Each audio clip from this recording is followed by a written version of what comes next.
We are about to get to the bottom line. Here's the bottom line. Here's the bottom line. We need to get to the bottom of this. Get to the bottom of this. We've got to get to the bottom of this. The bottom line on the Mark Cox Show. That's the only way we're going to get to the bottom of this. That's the bottom line. Truth! You can't handle the truth. My friend Scott Jones joining me today in the studio. Scott, how are you? I'm doing just fine, sir. How are you? I'm good. You're a big Omarosa fan, aren't you? Oh, my God. I'm just like on the edge of my seat trying to find out what's going to happen with this. I'm just so shocked that she's leaving. I can't even believe it. She got quoted in the one of the media outlets as saying she saw some stuff in the White House that she considered to be very disturbing. So I don't know. She didn't give any details of what she was talking about. And the president praised her there, as you heard in that bite at the top of the show. And I don't know if she's trying to sell a book. Maybe she's going to go write a book or something. Do you think she that's only it? got fired from The Apprentice like 4 times, right? Yeah. Let me tell you something. If there were a list of 45 things that I care about right now, that's probably 43 and a half. I couldn't agree That's with you. 49 I on couldn't my agree list. with you more. 40 now. We have to add stuff to the list. That's a revolving door. Who cares? It's a book writing opportunity in my book. Who cares? I mean, when I say who cares, I mean really. I'm sitting there looking. I'm thinking they're actually spending 5 minutes on this. Anyway. Everybody's well. I mean, they've been talking about it a little bit today. PBS has apparently fired Tavis Smiley. Well, here's the. Let me go back to Omarosa for a second. Okay, here's that's the funny fine. thing, if you look at it from quote the black perspective, there are certain people in the community that are looked upon as those that kind of sell their community out.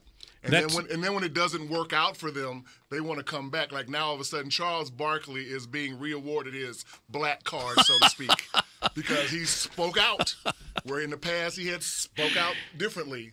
So now she's all of a sudden a down sister. But what about that? Yeah, what about that hypocrisy? That's a little hypocritical, don't you think? Because I saw her speak at the convention. A black journalist invited her to speak, and she went to show up. And when she stood up, the guest host started quizzing her on stuff and accusing her of stuff, and people started screaming at her from the audience. I mean, she was speaking to a completely black audience, and they hated her because she represented the Republican point of view. Exactly, because it's not perceived as, when you are going down that particular road, the best interest of, for instance, 95% of black people are voting Democratic, and most of it's because of social issues.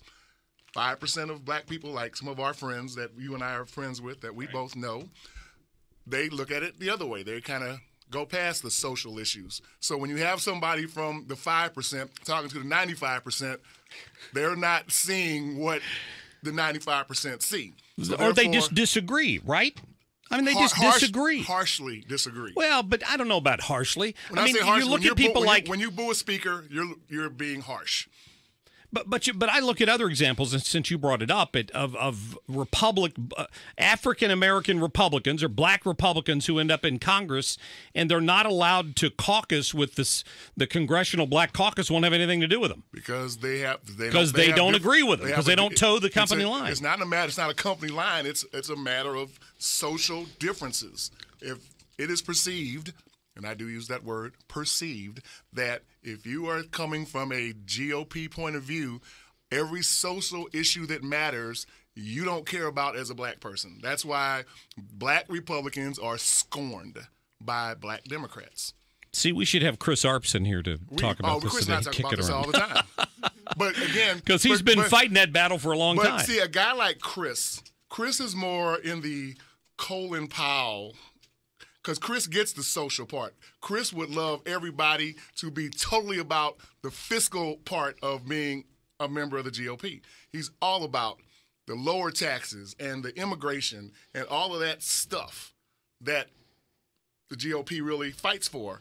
It's just the stigma of the Roy Moores of the world being a part of the GOP. If you could take those guys out, then you might have something different to talk about. But I see that argument. But the Democratic Party has people that you'd probably rather not deal with on a daily basis too. I mean, there are radicals on the left, just like there are radicals on the right. Just like the other day, I watched one of the network news casts. Maybe it was Major Garrett on CBS this morning, talking about how the president won the support of white nationalists. And when they use that word, they're showing pictures of skinheads marching in Charlottesville. Well, Trump doesn't bear the responsibility for the fact that those people voted for him over Hillary Clinton any more than Barack Obama drew the responsibility for the fact that the Black Panthers in Detroit voted for him. But see, right there is where you have to 1,000%. You could not even in any imaginable world compare a white nationalist to a Black Panther. The Black Panthers are all about inclusion. Treat us fairly. No police brutality. That's because of the video I've seen of them beating people and keeping them away from voting places in Detroit? You saw one thing of one little part of one tiny group of a whole group of people. But that is a radical group. They have been since the 60s. But that doesn't mean nothing radical about the Black Panthers. But the Black Panthers were founded to halt police brutality in Black communities. There's not one documented to be an armed force, correct? So the point is, there were no more armed then than anybody else was armed. It was legal to be armed. But the legitimacy of what I'm saying, Scott, is that Barack Obama didn't go speak to the convention of Black Panthers when he was running for president any more than Trump or Marco Rubio, if he'd been the candidate, or whoever else would have gone and spoken to a convention of white nationalists. Donald Trump made the comment that there were good people on both sides. And so you can take We can go back to the Charlottesville debate again, and I'm happy to take it up. There were people causing problems on both sides of that fight. Okay. And it's exactly what he was talking about. Okay. That is definitely there were good people in that square that day who disagreed with that statue being torn down, which is what the debate was over. There were also skinheads in that park that day who ended up getting involved in violence because they disagreed with that statue being taken down. That is a fair statement. Oh, that could in fact be considered a fair statement. I think that whole thing got blown out of proportion, and again, it was used to the advantage of people that want to stir the differences between the races. I see that. Well, that's definitely a way of looking at it. So let's switch gears here for a minute to Roy Moore, because I'm sure you were watching that race with interest. I saw you make some comments about it on social media. Here's what's interesting about that to me. And again, it was something, when you asked me what we want to talk about. It's all about voter turnout. If people are properly motivated, they're going to behave accordingly. It got out that this was a horrible candidate. The GOP could not have put a worse person up there, and that's their own words, to run. And guess what? People were motivated. They came out to vote. And so what that means... It was whose own words? Like Mitch McConnell, maybe, or Richard Shelby? Different people from the GOP said we couldn't have put a worse candidate out there to But win. when he won the primary, that wasn't the case, because none of these allegations came out until after his primary against Luther Strange was over. So it wasn't like the voters of Alabama chose him knowing these allegations in the primary. I mean, that might have changed everything, and then Luther Strange would be the elected senator from the state of Alabama. Very well could have, but once those allegations came out, among other things, people became, and it's not, and whatever their motivation was, people were motivated to vote. It happened in the Virginia primary. It happened here. And what this goes back to is, I'm telling you, and you heard it here first, a Donald Trump could never happen again. Donald Trump won. You can go anything you want to. 6 million Democrats decided they didn't want to come out to vote because they didn't think any way in the world he could win. They stayed home. The GOP was mobilized. They came out and voted like crazy. And guess what? Donald Trump won by the skin of his teeth, but he won. 2018 elections, I guarantee you will see a motivated Democratic voting force like you haven't seen since. See, I don't President know. Obama I would probably take issue with that, but it's okay. I'm just telling. I guarantee. Speaking of Roy Moore, though, because there's a lot of criticism over the fact that a lot of people still voted for him and supported him despite these allegations against him. And I understand that too. He denied those allegations. Play cut. Go ahead and put your earphones on real quick. Okay. Play cut number 11 for us, Liz, if you don't mind. Tavis Smiley. It is clear that this has gone too far, and I, for one, intend to fight back. PBS overreacted, and they launched a sloppy investigation. It's time for a real conversation in this country about where the lines are, about how men and women can engage each other in the workplace.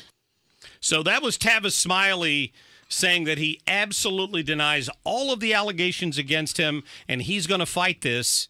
And that's pretty much exactly what Roy Moore said. Well, everybody denies it. Who's going to admit, oh, yeah, that's right. I definitely was following her back in that secretary. I took full advantage of my secretaries.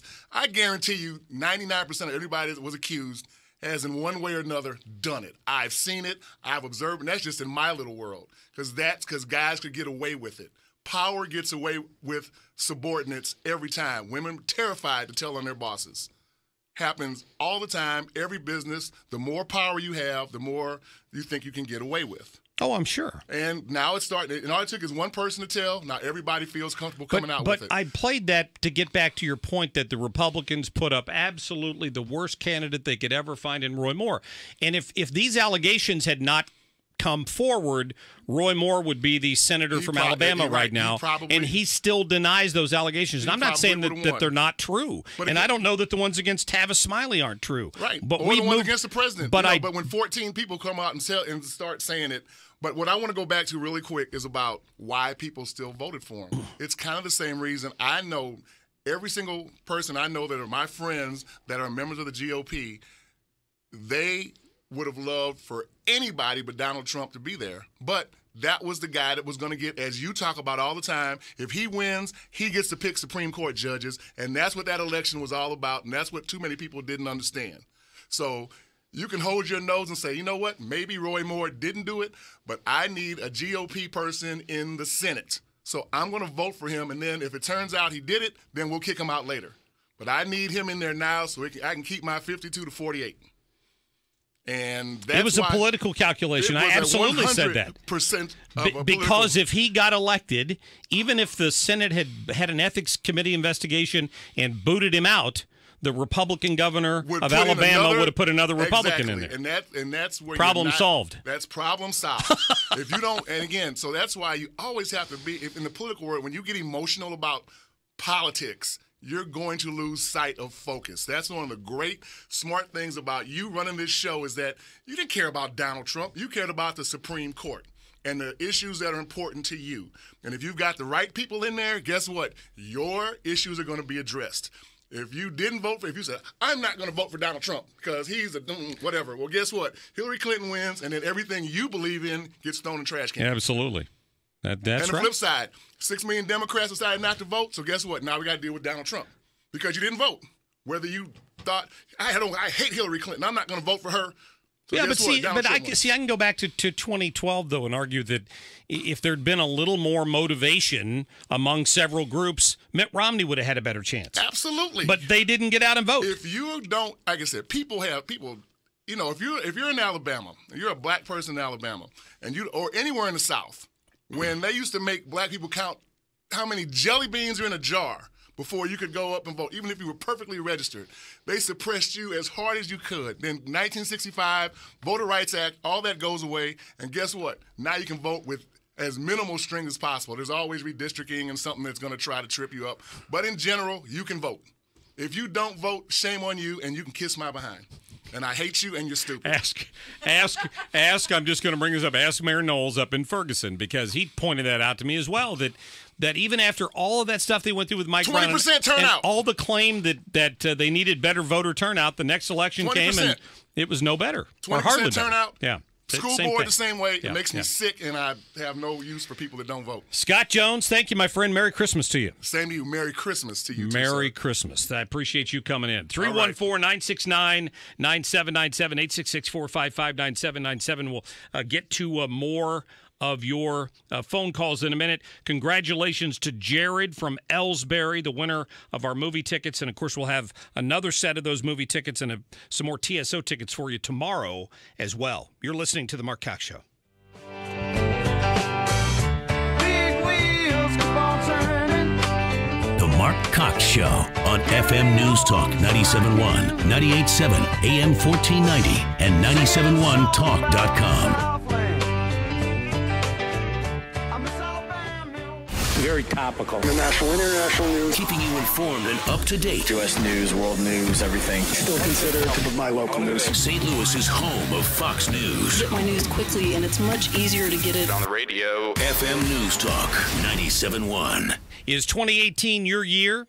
Maybe it's 2019 or 2020. If you're that close to retirement, I'm guessing you've got it measured down to months.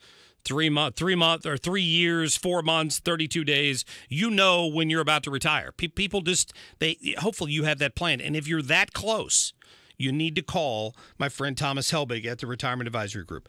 You have nothing to lose. It won't cost you anything to go over and sit down with him. But you're in what he would call the financial red zone. You're close enough to retirement. You can't afford mistakes. This market is doing great. I hope you've taken advantage of it, but you know it's not going to last forever. And when it drops, you don't want it to be the month before you retire. So Thomas can show you some strategies you can put in place to take advantage of to protect that retirement nest egg. So make 2017 the year you make the call.